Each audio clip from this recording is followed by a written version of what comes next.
Abang ade urang lun sayang tauban ke Tuhan bepe premasang patih lagi yang na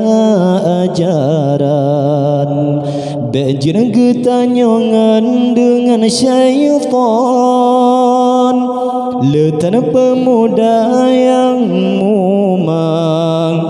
gara-gara ganjangan rusak agama bekena pubun ma'asid li nang grorab akibat sampai binasa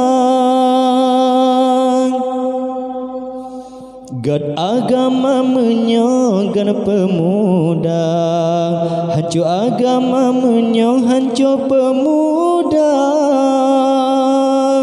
beringan-ingan wahai taulan be sampai tanya dalam jahannam ne baik ke bakongnya ne baik ke narkobanyan puta dengan Tuhan dah haram ridha gamnyan ya Allah ne beri rahmat ke kamu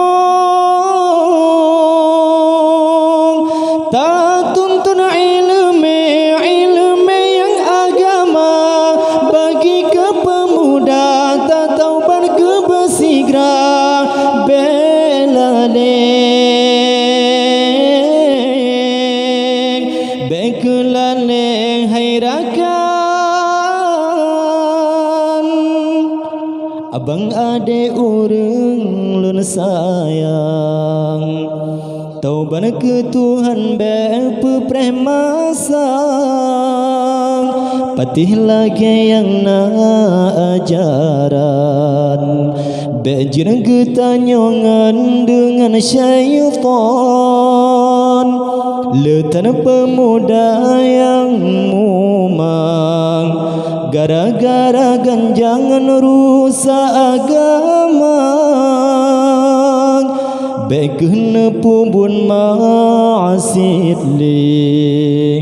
nang grorab akibat sampai binasa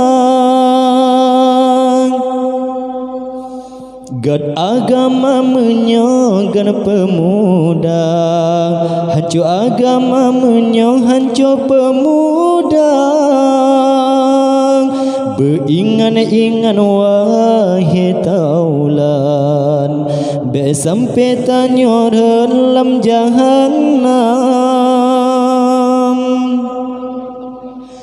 ne baik ke bakongnya ne baik ke narkobanyan puta dengan Tuhan tak haram ridha gamnyan ya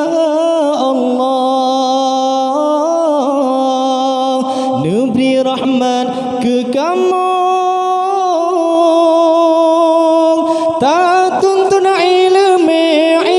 yang agama bagi ke pemuda tak taubat ke bersigra bela leng bekulale hairakan abang ade urang lun sayang taubat ke Tuhan bepe premasang patih lagi yang na ajaran bejir getanyongan dengan syaitan